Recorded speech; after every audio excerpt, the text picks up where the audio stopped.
So, bit more advice on how to study. So, really, for maths, sitting there reading a textbook doesn't help. You've got to do it. You've got to be proactive. You've got to feel the sort of struggle, go through and really go through and practice as much as you can. So that's the kind of key idea there. And in terms of the way you attack the practice. I know it's so easy to go, oh, I like algebra, I'm going to practice this thing, and practicing the things you're very comfortable with and thinking, I'll extend myself a bit. You have to attack the bits you don't like. If you struggle with it, it's probably the part of maths you don't like. This is the time to just really go and attack that part of the course because it's all coming up. So rather than pretend, oh, hopefully it won't be a big deal, just go, I'm going to really power through the bits that I know I don't like because this is the time. And that's kind of really the way you can get further rather than just reinforcing what you already know. So targeted practice, really important. And don't just read over things, as I said, from the textbook. You've got to be doing actively try the question. By all means, check the mark scheme, check the examiner's report, watch a video on it. But you have to have struggled through it yourself a bit because you'd rather have that struggle now than on the day in the exam. So look for the weird questions. Try and really approach this by powering through.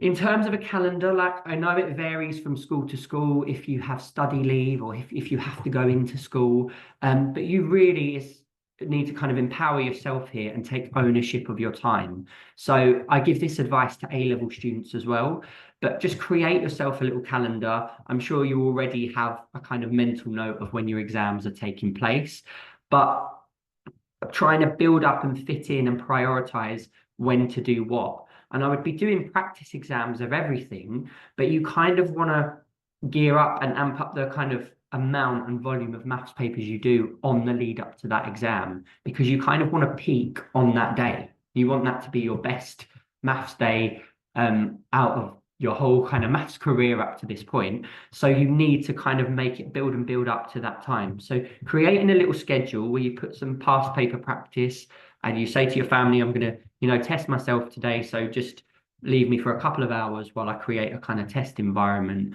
and then reflect over the paper and mark it and stuff and build that up as you approach the maths exam. So I like to have like a little spreadsheet of the papers I would have done, the date I did them, the score, and try and do as many as you can. Try not to repeat ones you've done because then you're sort of doing it from memory. Great. Now, in terms of preparing for exams, like I said, that's kind of the advice I've just given you there. This is probably the best advice I've ever been given for exams, and probably the advice that I think benefits my students the most, especially A-level mathematicians.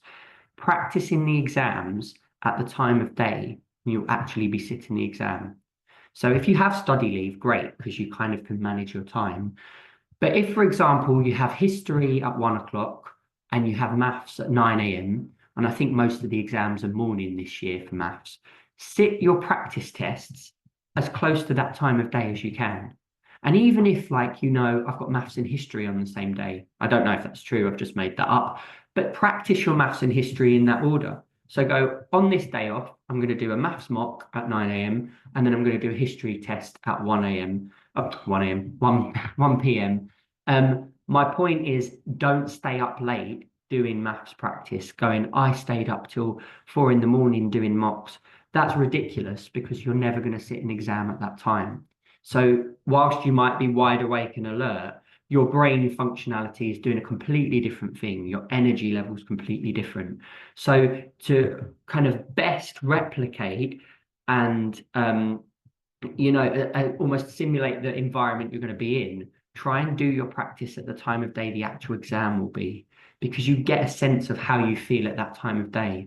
Oh, I feel a bit tired, so I've really got to kind of wake myself up. Or actually, I know what to expect. I should have a little snack before, have some water, and then get on with the test, and I'll be wide awake.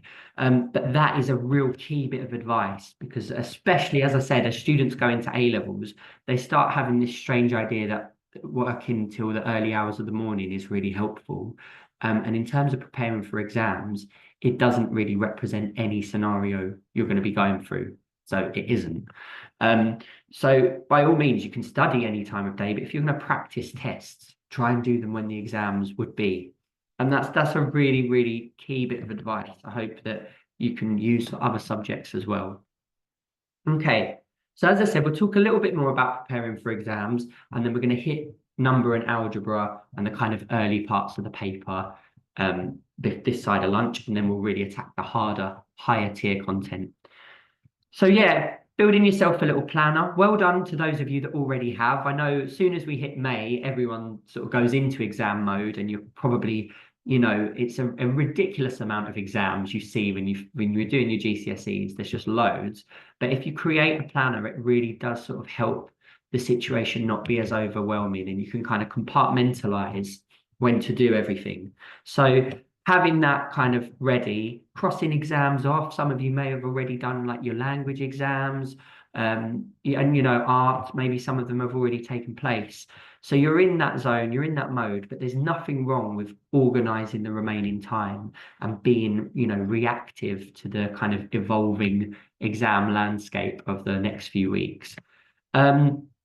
So yeah, in terms of kind of getting into the zone and the right headspace, apologies if this is stuff you know and it's not something that phases you, but this is a big key time in your academic journey, and you're taking it seriously because you're here, but it does help when you're kind of prompted that this is the right approach. Keep going, and all the kind of basic stuff. Just keep yourself well, keep yourself feeling good.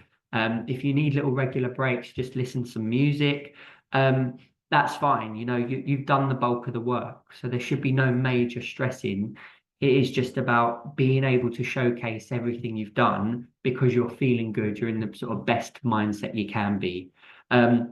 So the morning of the exam, obviously try and get a good sleep, but have breakfast, give yourself time to get there, get in the zone.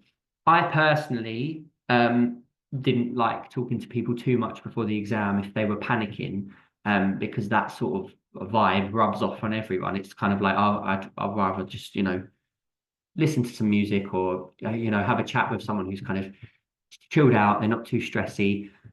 You want to just walk into the exam ready, not feeling other people's, pressure or panic.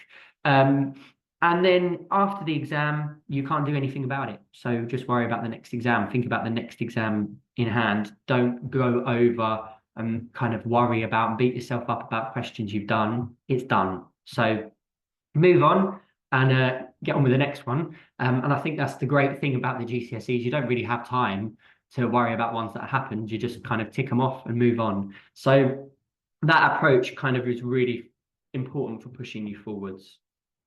Right. So kind of in summary of those kind of top tips that I think will hopefully really help us.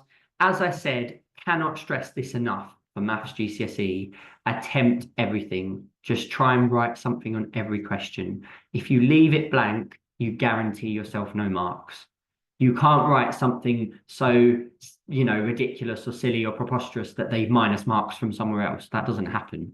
So you're better to just have something written, something attempted on every question, and you'll pick up process marks and method marks.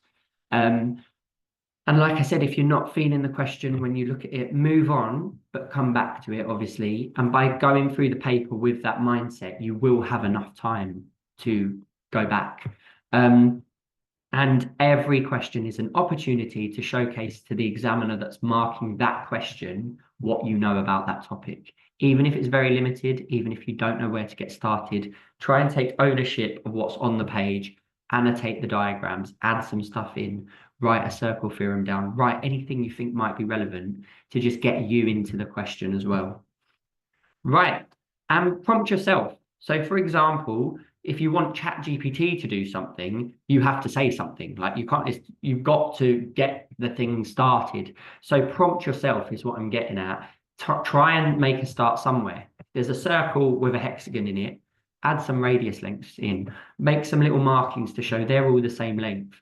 Kind of make yourself engage with the question, even if you haven't got a clue where it's going. So prompt yourself. And then, as I said, this was a kind of really important recent point I just made. create a practice paper schedule, building up the intensity as you approach the exams. So you might have already done a lot of past papers, but just try and, create that mock environment at the time of day that you're actually going to be sitting the exam, so that, your brain is ready for maths first thing in the morning, and then whatever else is next. And then practice the things you don't like. So don't shy away from the topics you don't like. Every mathematician has an aspect, at least one aspect of maths they really don't like. But this is a subject that has so much breadth to it. And as you go forward, it all sort of goes hand in hand. So we can't really leave one thing on the side that we don't like and we don't try and attack. It's now or never to really, push through those things and focus on your weaknesses and the bits you don't like. And normally the bits you don't like are the bits you struggle more with.